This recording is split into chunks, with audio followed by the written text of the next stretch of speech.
Hey guys, just want to make a video of how to set up and wire a drive shaft or wheel speed sensor.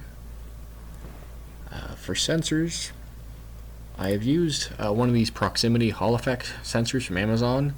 They work, but they're not the most accurate. I would suggest getting a bit better quality. I ended up getting a pair of sensors from Mouser. I believe they were Little Fuse brand, and they work a lot better. For the actual wiring, we're going to have 3 wires. We're going to have a 12 volts I'm getting from our power tap, and ground, which is also from the power tap. And the third is just to an input of your choice. Now for this to work, you need a 2.4 kilo ohm or 2400 ohm resistor wired between the power and the output of the sensor.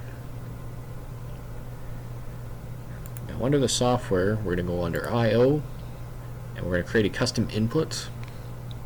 Now I just happen to have one on the right front and right rear, but we'll focus on the top.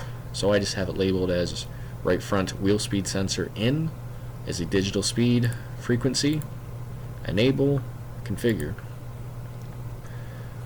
We're going to set this up as a miles per hour since it's based off of speed. I don't have anything really here, doesn't need to. Now depending on your setup, I just have my sensor pointing to the back of the lug nuts wheel studs. So I have 5 studs. So under pulses, I'm going to have 5 pulses per revolution. Now if you were based off of Driveshaft as collar or something else, how many teeth you would put in there. So if it was a 16 tooth collar, you put 16 teeth. For gear ratio, since I'm going just off the back of the wheel bearing, there's no gear reduction, so it's just a 1-to-1 gear ratio.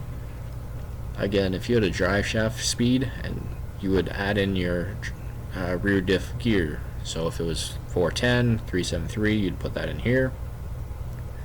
And for your tire diameter, if you're 28, 35.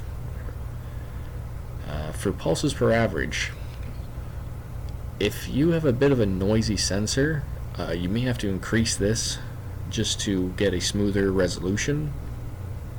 On my front speed sensor, it's not perfectly centered on the wheel stud, just the wheel bearing being in the way. So I noticed as I was driving, the actual plot or data was actually kind of bouncing around quite a bit.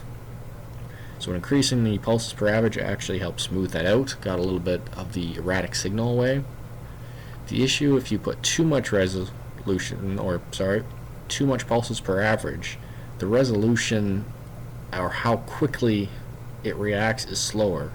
So I noticed if I had this set to 3 or 4, when the rear wheel speed already started to register, say 5 miles per hour, the front was still 0. It wasn't that quick, or even coming to a stop, it would still register speed when the rear was not turning at all.